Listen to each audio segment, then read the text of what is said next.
Olá pessoal, bom dia, boa tarde, boa noite, tudo bem? Nono episódio da série explicando e comentando os enredos do Carnaval 2025. E agora eu irei falar do enredo da Unidos do Viradouro.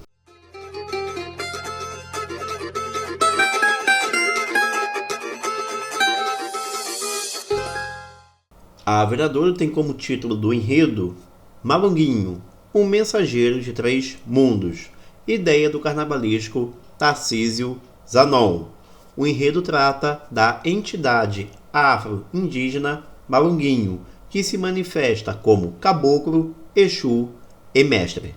Até o momento, a Viradouro não divulgou a logo do seu enredo, por isso peguei a imagem que está sendo aí divulgada em suas redes sociais para divulgar o vídeo em que ela divulga o seu tema, o seu enredo. Essa sinopse ela foi desenvolvida por João Gustavo Melo, o texto é de João Gustavo Melo e teve consultoria de João Monteiro. E está dividida em 4 momentos, mas eu decidi dividir para vocês em 6 momentos, porque eu acho que assim vai ficar melhor para a gente entender o desenvolvimento do enredo da Unidos do Viradouro. Eu não sei se exatamente a escola vai vir com 4 setores ou de repente 5, tá? Mas para explicar aqui nesse vídeo, eu decidi pegar esse texto e redistribuí-lo em 6 partes. Tá legal? Bom, vamos lá para a minha explicação ou tentativa da explicação do enredo da Viradouro. A primeira parte da sinopse eu enxergo como uma parte introdutória, como uma parte de apresentação de quem foi Malunguinho na vida real. No caso, estou falando de João Batista, líder do quilombo do Catucá, um terror para a coroa imperial, que perseguia os seus irmãos de cor. Destaca que Malunguinho, no caso João Batista, tinha uma grande habilidade de abrir senzalas, cativeiros, de se esconder na floresta e de criar estratégias, inclusive dizendo que ele desenhou uma estratégia de defesa para o seu povo em toda a mata do norte de Pernambuco. Na segunda parte do enredo, na segunda parte da sinopse, nós temos aí a pós-morte de Malunguinho, no qual ele se torna mensageiro de 3 mundos, e a Viradouro o convoca para o seu desfile. E, no caso, abrem 3 portais para esses 3 mundos, que são a Mata, a Jurema e a Encruzilhada. E desse modo acaba surgindo as 3 falanges espirituais no qual Malunguinho se tornou, que são o Caboclo, o Mestre e o Exu Trunqueiro. Já a terceira parte da sinopse fala de Malunguinho como caboclo na mata, destacando a sua habilidade de fugir de armadilhas, remover tocaias para libertar seus companheiros, e abrindo caminhos com foice e facão. E diz que foi justamente por essas habilidades que lhe deram a coroa de líder do quilombo do Cacutá. E fala também que ele foi curado por entidades espirituais, dona das folhas, e que acabou herdando a ciência dos pajés. E finaliza dizendo que ele ainda está vivo na mata.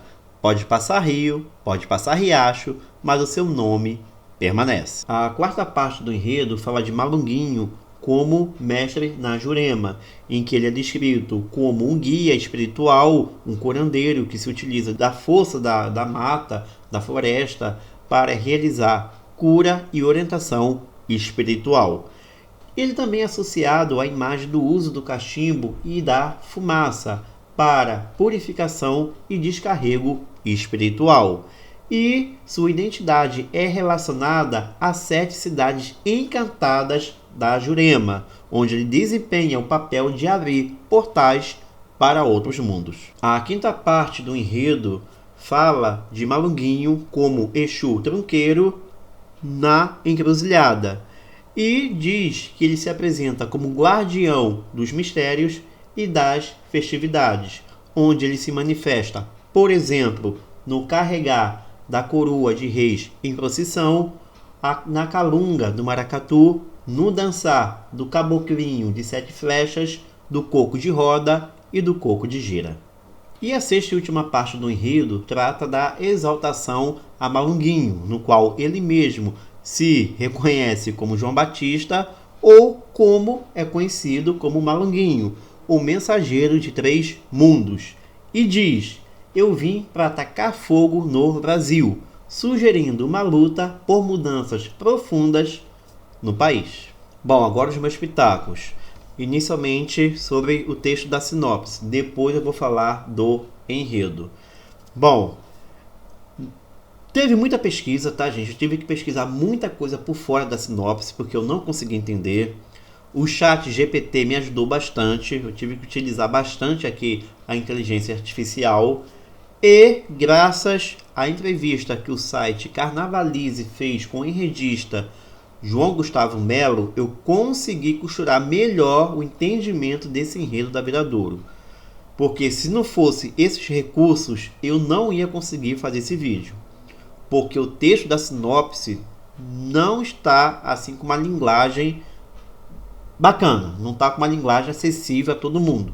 Está com uma linguagem mais apropriada para determinado grupo, que são os compositores da Viradouro. A Viradouro teve uma ótima safra em 2023, em 2024 e provavelmente vai ter também em 2025, porque é uma sinopse pensada unicamente nos compositores. Aí você deve estar pensando assim: ah, Fábio, mas o objetivo da sinopse é esse. Eu tenho minhas ressalvas, tá, gente? Porque eu penso que se você tem um texto divulgado na internet para todo o público, tem que ter uma linguagem para todo esse público. Ou, se essa estrutura favorece bons sambas, então que se coloque uma introdução com uma preocupação didática de explicar o que está por vir naquele texto que tem uma linguagem assim mais, digamos, rebuscada, mais abstrata para a feitura de sambas enredo, tá? Porque não está fácil interpretar esse texto da sinopse, que está muito interpretativo. Por exemplo, essa última parte aqui, né, a frase do Malunguinho, eu vim para atacar fogo no Brasil, eu interpretei dessa forma, pegando um pouco do gancho aqui da inteligência artificial. Não sei se tem algo em particular nessa frase, tá, referente a algum grupo, alfinetando algum grupo, porque está assim muito solta no texto, não tem assim uma conexão direta com o que vem antes. Então, uma frase assim que eu vejo puramente interpretativa. E eu tive aqui a minha interpretação e coloquei para vocês, tá? Se alguém tiver uma outra interpretação, eu acredito que esteja valendo. E assim, a parte inicial eu só consegui mesmo fazer graças a essa entrevista que eu vi do João Gustavo Melo no site Carnavalize, no qual ele falou dos portais que serão abertos para abrir outros mundos, né? Abrir os mundos para as 3 falanges de Malunguinho, porque isso não está claro também no texto.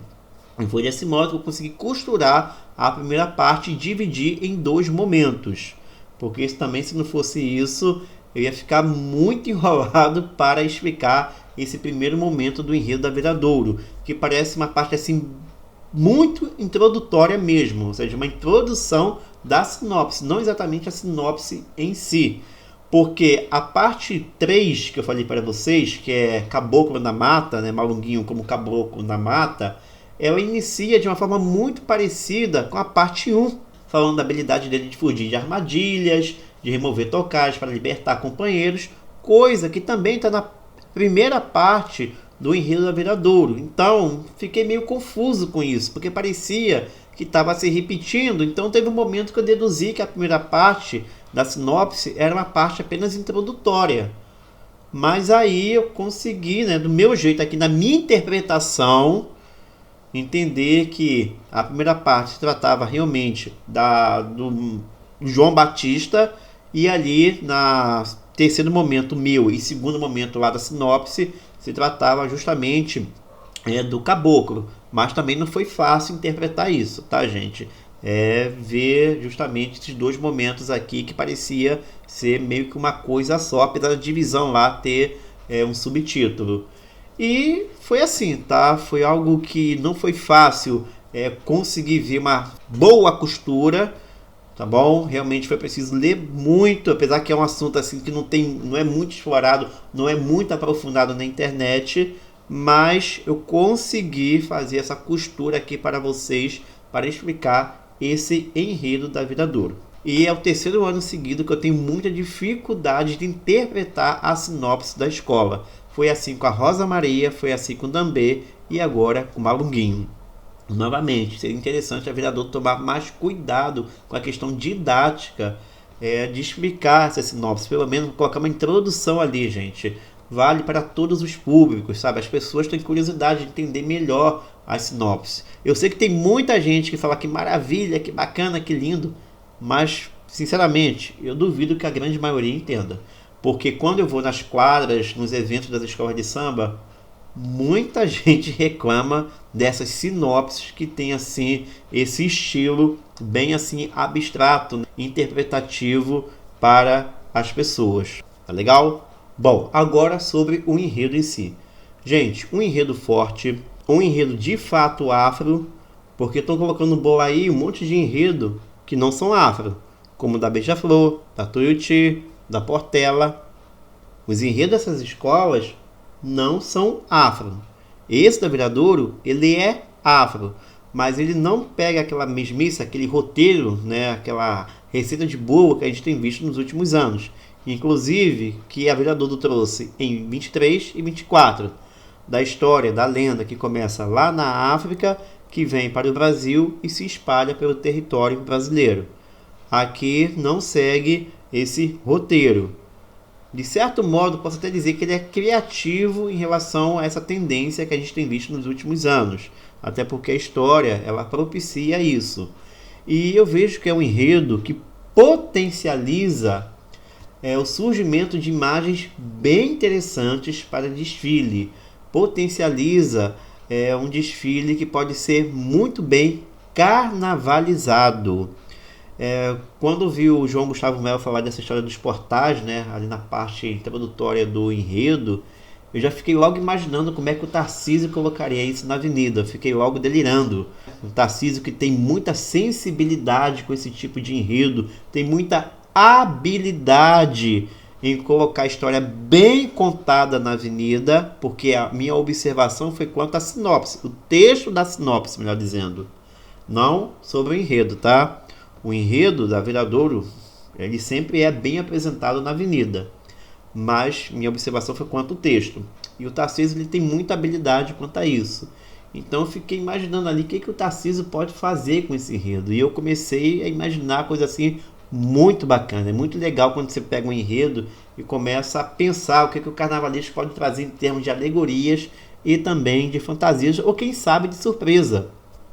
Tem a parte aí da fumaça, que eu acho que pode dar aí algo bacana com o recurso da iluminação cênica.